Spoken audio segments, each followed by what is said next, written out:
Karibuni wajukuu zangi. Leo nitawasimulia simulizi ya Kijiji cha Mlimani kilikuwa ni kijiji kidogo kilichozungukwa na milima mirefu iliyofunikwa na ukungu wa asubuhi. Kila alfajiri, jua lilichomoza taratibu likipenya kati ya vilele vya milima na kuangaza nyumba za udongo zilizoezekwa kwa nyasi. Wanawake walionekana wakielekea mtoni na mitungi yao kichwani, watoto wakikimbia kwa furaha bila wasiwasi wowote, na wanaume wakijiandaa kwenda mashambani. Kwa mtazamo wa haraka, kijiji hicho kilionekana kuwa na amani isiyotikisika. Amani iliyojengwa juu ya mshikamano, heshima na mila zilizorithiwa kizazi hadi kizazi. Hata hivyo, wazee wa kijiji walikuwa na msemo mmoja waliouamini sana: usione vyaelea, ujue vimeundwa. Walijua kuwa nyuma ya utulivu huo kulikuwa na changamoto nyingi ambazo wakati wowote zingeweza kuibuka na kuvuruga maisha ya watu. Miongoni mwa wakazi wa kijiji hicho, aliishi kijana mmoja aliyeitwa Juma. Juma alikuwa na umri wa miaka 28, mrefu, mwenye nguvu za kazi na macho yaliyobeba mchanganyiko wa utulivu na uthubutu.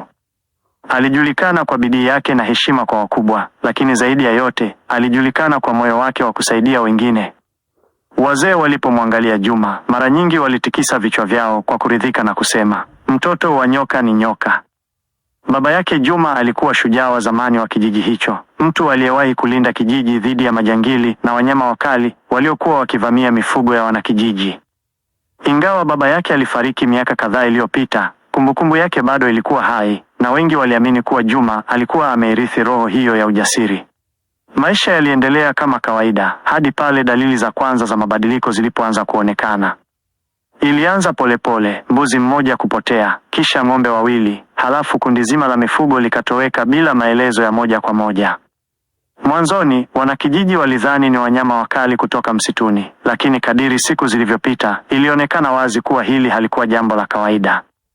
Kulikuwa na akili ya binadamu nyuma ya matukio hayo. Usiku mmoja, kijiji kilitawaliwa na hofu isiyoelezeka.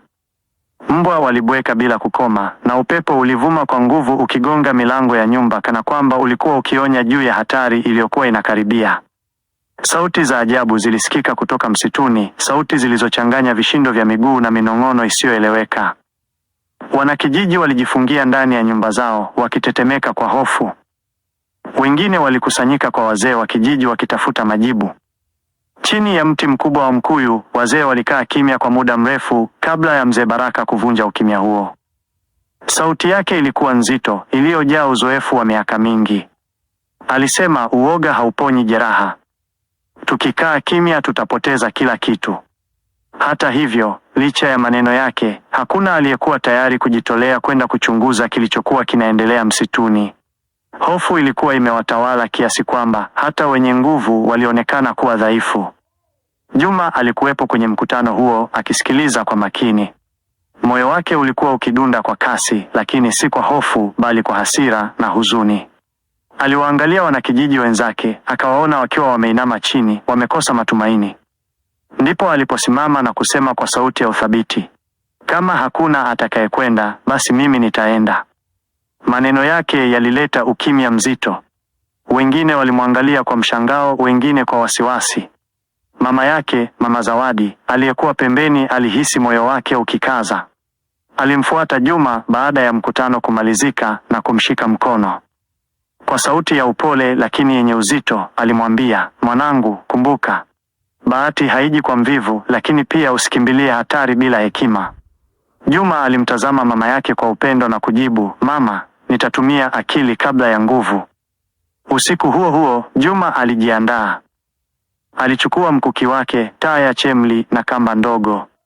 Alijua kuwa safari yake haingekuwa rahisi. Giza lilikuwa zito na kila hatua aliyopiga ilisikika kana kwamba inavunja ukimya wa dunia nzima. Alipoingia msituni, upepo ulionekana kubadilika baridi na mkali zaidi. Majani yalitikisika na sauti za ndege wa usiku ziliongeza hali ya taharuki. Kadiri alivyozidi kusonga mbele, aligundua alama za nyayo ardhini. Hazikuwa za mnyama, zilikuwa za binadamu. Hapo ndipo alithibitisha shaka yake. Majangili walikuwa wanavizia kijiji hicho. Aliendelea kufuata nyayo hizo kwa uangalifu mkubwa hadi alipofika sehemu iliyofichika ndani ya msitu, ambapo aliona kundi la wanaume wakikaa karibu na moto mdogo, wakizungumza kwa sauti ya chini, huku mifugo iliyoibiwa ikiwa imefungwa pembeni. Moyo wake ulidunda kwa nguvu, lakini alijikumbusha msemo aliowahi kusikia kutoka kwa baba yake, akili ni mali kuliko nguvu. Badala ya kuvamia moja kwa moja, Juma aliamua kutumia ujanja. Alizunguka kwa siri na kuanza kuwatengenezea mtego. Aliweka kamba sehemu ya njia yao, akasogeza mawe na kuanzisha kelele ndogo upande mwingine wa msitu ili kuwachanganya. Baada ya muda mfupi, mpango wake ulianza kufanya kazi. Majangili walipojaribu kukimbia kufuatilia kelele, walijikuta wakinasa kwenye mitego aliyoweka. Hofu iliwatawala, wakidhani wamezingirwa na watu wengi.